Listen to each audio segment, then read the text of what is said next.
ଭାଇ ଓ ଭଉଣୀ ମାନେ ଆଜି ପଖାଳ ଦିବସ। ମୁଁ ଆଜି ପଖାଳ ଖାଉଛି। ଏଇଟା ପୋଟଳ ଭଜା, ଦେଖିଲୁ। ଆଜ୍ଞା ଆଜ୍ଞା।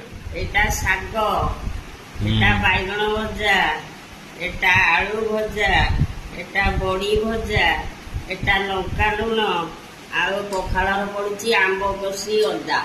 ତ ଆପଣ ଆଜି ପଖାଳ ଦିବସରେ ପଖାଳ ଖାଇକି ମନେଇବେ ନା? ହଁ, ପଖାଳ ଦିବସ ପଖାଳ ଖାଇକି ମନଉଛି। ଆପଣଙ୍କୁ ଏଇ ପଖାଳ ଭଲ ଲାଗୁଛି? ହଁ।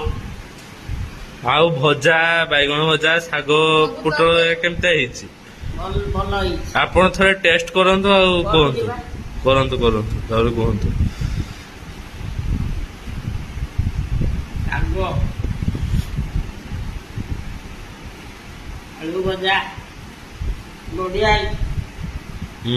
ବଡି ଭଜା ଟିକେ ଟ୍ରାଏ କରନ୍ତୁ।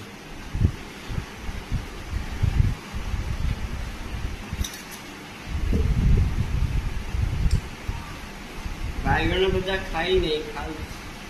ଖାଆନ୍ତୁ।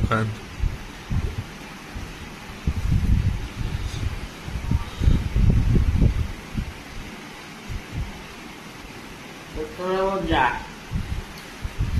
ଭଲ ହେଇଛି। କେମିତି ଲାଗିଲା ପୋଟଳ ଭଜା? ଭଲ ଲାଗିଲା। ତାହେଲେ ସମସ୍ତଙ୍କ ଖାଦ୍ୟ ଭଲ ଲାଗିଲା ନା?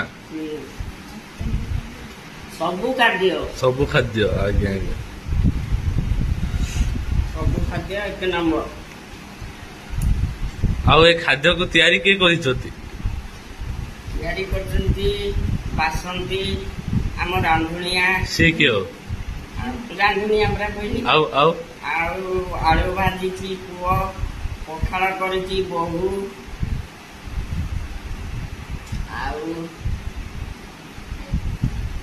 ଆଉ ବି ଆମର ହବ ତରକାରୀ। ଏତିକି ମୋର, ମୁଁ ସେ ତରକାରୀ ଖାଇବିନି।